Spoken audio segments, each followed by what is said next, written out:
Hello students, this is our first class of class 6. Today we will discuss about matter. Look around you. Everything you see or everything you can touch is made up of matter. Give some example of matter.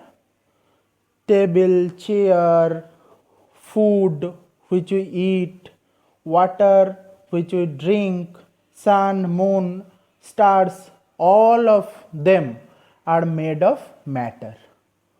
Okay. Now, let's discuss the definition of matter. What is matter basically? Matter is anything which occupies space and has mass.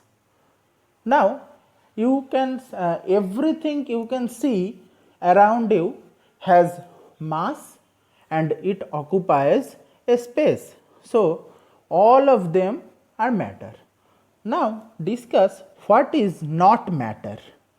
Heat, light, those are also available. When you switch on the light, there is light rays coming around and reflect, then you can see.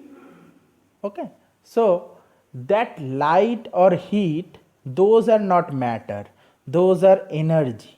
Okay, now in this chapter we are going to discuss basically three parts. I am dividing this chapter into three parts. Number 1 is characteristics of matter, number 2 is composition of matter, and number 3 is state of matter. There are three states of matter. Number 1 solid, number 2 liquid, number 3 gas. And after discussing the state of matter, we will also discuss the properties of solid, properties of liquid, and properties of gas. Okay. Now discuss characteristics of matter. We have already told that a matter occupies space and matter has mass. Okay. Now see a example to a activity to prove that a matter occupies space. Now see here this is a glass tumbler. Okay, it is placed inside a bowl and a small stone is tied with a piece of thread and the stone is gently lowered into the water. What happened?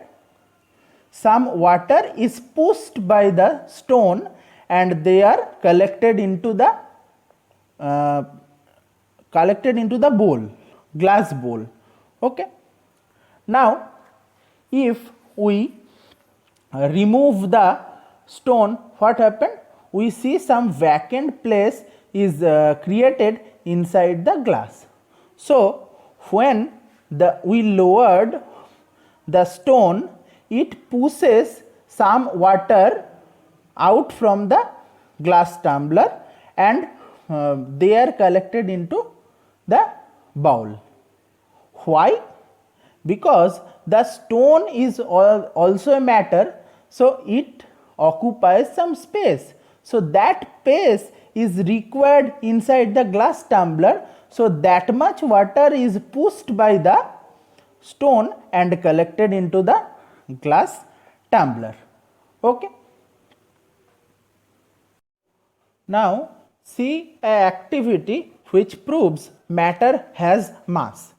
Now take a spring balance and a empty can is hung with the hook of that spring balance and note down the reading of pointer of spring balance. Then pour water into the empty can and again note down the reading of the pointer. What is your observation? The reading of the pointer have increased. Why? Because water have some mass. That is why the reading of the pointer is increased. Now if we repeat those same experiment by pouring in the empty can sand or stone, then also the reading of that point are increased. So everything, water is liquid, we know, and stone is solid. So every matter has mass.